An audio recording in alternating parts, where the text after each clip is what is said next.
Centurion विश्वविद्यालय school of law तरफ एक दिनिकिया सम्मेलन अनुष्ठित हो जाएगी। राज्यर 17टी लॉ कॉलेज छात्र छात्री मैंने सम्मेलन में अंशग्रहण करते। कार्यक्रम में मुख्य अतिथि भाव आईन मंत्री पृथ्वीराज हरचंदन जोगदे बेले सम्मानित अतिथि भाव वरिष्ठ आईनजीवी विप्रसाद त्रिपाठी जोगदे। आईन कानून विषय चर्चा आलोचना करने भली सम्मेलन कार्यक्रम निश्चय छात्र छात्री मान भविष्य तैयारी सहायक होगी आईन मंत्री कहते। राज्य में खूब शीघ्र लॉयर्स एकाडेमी प्रतिष्ठा होगा नहीं आलोचना चली। डोर स्टेप योजना माध्यम ग्राम्य न्यायालय खोलिबो बोली मंत्री सूचना दैछथि।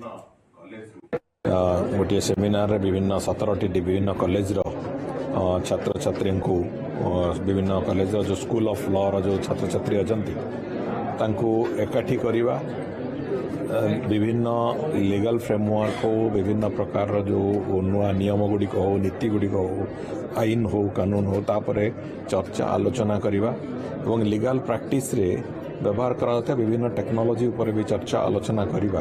ये सामग्रिक भाव में देखा गोटे अत्यंत अभिनंदनीय पदक्षेप। 4टा panel parallel session technical session होती 12 जन पैनलिस्ट विभिन्न कॉलेज रु प्रोफेसर्स और डीन्स मैंने आसी आईनगत भाव में केमिति ओडिशा रे और इंडिया रे केमिति भाव में आमे आगु जाई परिबा आउठी आम लाइफ टाइम अचीवमेंट अवार्ड भी दिया है। कुशल विश्वास जे एनिमल क्रुएल्टी अगेंस्ट लड़ी आस गत 10 वर्ष धरिकी लाइफ टाइम अचीवमेंट अवार्ड दिया है।